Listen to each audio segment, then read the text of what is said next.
Hi guys, welcome to another session of Percy Jackson Read Aloud. Last time we were reading, Percy, Annabeth, and Grover are able to get on the back of a zoo moving van, and Percy realizes he can hear the zebra thinking or talking to him because they might be closely related to horses. Grover can more or less communicate with all animals with feelings or instinct or something.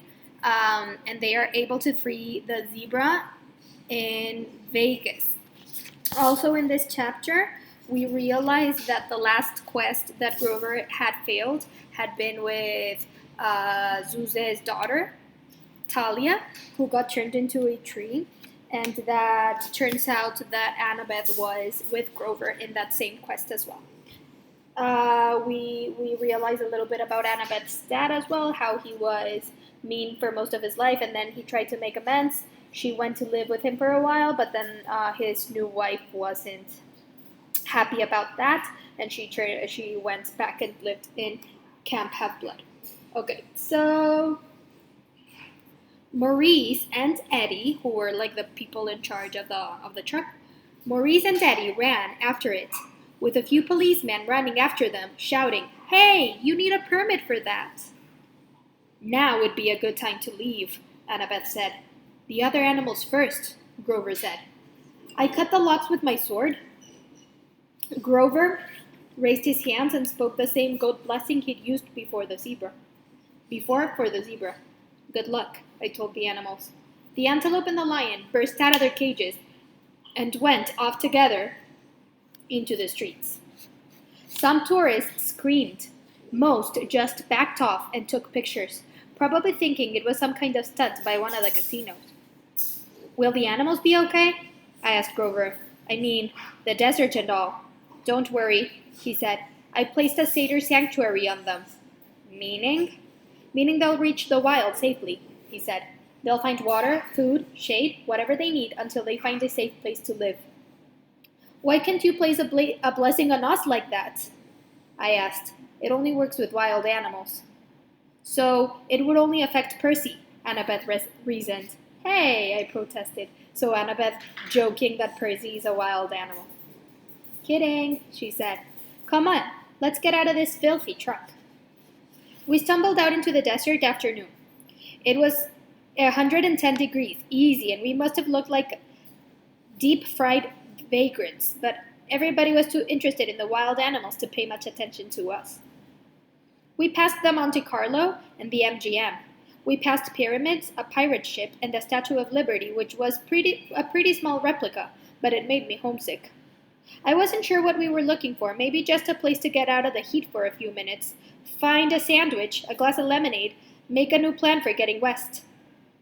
We must have taken a wrong turn because we found ourselves at a dead end, standing in front of the Lotus Hotel and Casino. Lotus Hotel. The entrance was a huge neon flower, the petals lighting up and blinking. No one was going in or out, but the glittering chrome doors were open, spilling out air conditioning that smelled like flowers. Lotus blossoms, maybe. I'd never smelled one, I wasn't sure. The doorman smiled at us. "Hey kids, you look tired. You want to come in and sit down?" I'd learned to be suspicious the last week or so. I figured anybody might be a monster or a god. You just couldn't tell. But this guy seemed normal. One look at him and I could see. Besides, I was so relieved to hear somebody who sounded sympathetic that I nodded and said that we'd love to come in. Inside, we took one look around, and Grover said, "Whoa!" The whole lobby was a giant game room. And I'm not talking about cheesy old Pac-Man games or slot machines. There was an indoor water slide snaking around the glass elevator, which went straight up at least 40 floors. There was a climbing wall on the side of one building, and an indoor bungee jumping bridge.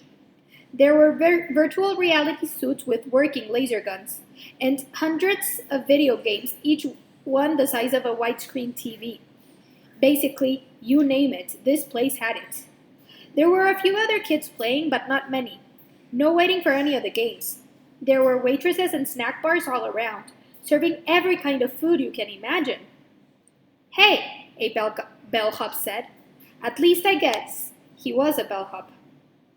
He wore a red and yellow Hawaiian shirt with a lotus design, shorts, and flip-flops. Welcome to the Lotus Casino. Here's your room key. I stammered. But... No, he said laughing. The bill's taken care of. No extra charges, no tips. Just go on up to the top floor, room 401. No, 4001. If you need anything, like extra bubbles for the hot tub, or skeet targets for the shooting range, or whatever, just call the front desk. Here are your Lotus cash cards. They work in the restaurant and on all of the games and rides. He handed us each a green plastic credit card. I knew there must be some kind of mistake. Obviously, he thought we were millionaires' kids. But I took the card and said, "How much is on here?" His eyebrows knit together. "What do you mean?" "I mean, when does it run out of cash?" He laughed. "Oh, you're only making a joke. Hey, that's cool. Enjoy your stay." We took the elevator upstairs and checked out our room. It was a suite with 3 separate bedrooms and a bar stocked with candy, sodas, and chips. A hotline to the room service. A hotline to room service. Fluffy towels and waterbeds with feather pillows. A big screen television with satellite and high-speed internet. The balcony had its own hot tub, and sure enough, there was a skeet shooting machine and a shotgun, so you could launch clay pigeons right out over Las Vegas skyline and plug them with your gun. I didn't see how that could be legal, but I thought it was pretty cool. The view over the strip and the desert was amazing, though I doubted we'd ever find the time to look at the view with a room like this. "Oh goodness," Annabeth said. "This place is..." "Sweet," Grover said. "Absolutely sweet." There were clothes in the closet and they fit me. I frowned, thinking this was a little strange. I threw Eris's backpack in the trash can. Wouldn't need that anymore. When we left, I could just charge a new one at the hotel store. I took a shower, which felt awesome after a week of grimy travel. I changed clothes, ate a bag of chips, drank 3 Cokes, and came out feeling better than I had in a long time. In the back of my mind, some small problem kept nagging me. I'd had a dream or something. I needed to talk to my friends, but I was sure it could wait. I came out of the bedroom, and I found Annabeth and Grover had also showered and changed clothes. Grover was eating potato chips to his heart's content, while Annabeth cranked up the National Geographic channel. "All those stations," I told her, "and you turn on the National Geographic? Are you insane?" "It's interesting." "I feel good," Grover said. "I love this place." Without his even realizing it, the wings sprouted out of his shoes and lifted him a foot off the ground, then back down again. "So what now?" Annabeth asked. "Sleep?" Grover and I looked at each other and grinned. We both held up our green plastic Lotus cash cards. "Playtime," I said. I couldn't remember the last time I had so much fun. I came from a relatively poor family. Our idea of a splurge was eating out at a Burger King and renting a video. A 5-star Vegas hotel? Forget it. I bungee jumped the lobby 5 or 6 times. I did the water slide, snowboarded the artificial ski slope, and played virtual reality laser tag and FBI sharpshooters. I saw Grover a few times, going from game to game. He really liked the reverse hunting thing, where the deer go out and shoot the rednecks. I saw Annabeth playing trivia games and other brainiac stuff. They had this huge 3D sim game where you build your own city, and you could actually see the holographic buildings rise on the display board. I didn't think much of it, but Annabeth loved it. I'm not sure when I first realized something was wrong.